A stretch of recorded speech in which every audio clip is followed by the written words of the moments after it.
Hello everyone, welcome back to my channel. নতুন ব্লগে তোমাদের অনেক অনেক স্বাগত।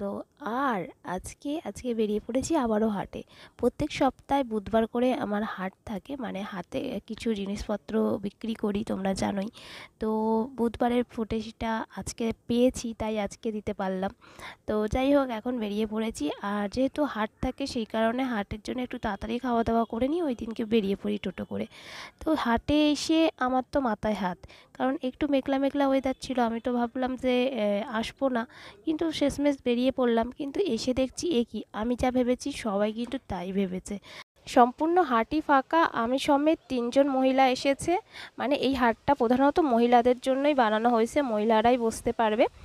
পুরুষ খুবই কম আসে, যারা গাছপালা নিয়ে আসে, মাছ নিয়ে আসে, মানে যেগুলো আর কি হাটে চলবে সেই সমস্ত জিনিস মহিলারা পারবে না, সেইগুলো মোটামুটি পুরুষরা নিয়ে আসে। কিন্তু হাটটা প্রধানত মহিলাদের জন্য। তো আমি দেখে দেখে আধা ঘন্টা মতো অপেক্ষা করলাম, তারপর গাছগুলো সাজিয়ে বসে পড়লাম। তো এই সপ্তাহে কিছু নতুন বানিয়েছিলাম হার কানের। প্রথম লাইনে যেগুলো আছে ওইগুলো নতুন বানানো, গামছারও বানানো আছে।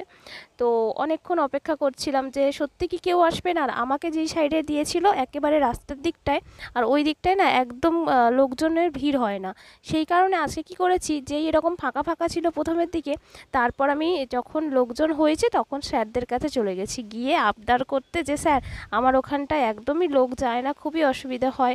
এই সমস্ত বলতে বলতে ওনারা দেখলাম যে আমাকে একটা জায়গা করে দিল একটু ভেতরের দিকে। আর এইখানটা আসার পরে এই সপ্তাহে মোটামুটি একটু বিক্রিও হয়েছে, আর সাথে এখানটা না অনেকটা বেশ ভিড় হয়। তাহলে চলো, আজকের মতো তোমাদের থেকে টাটা জানাচ্ছি। সবাই খুব ভালো থেকো, সাবধানে থেকো, আর ঝড়ে খুব সাবধান থেকো।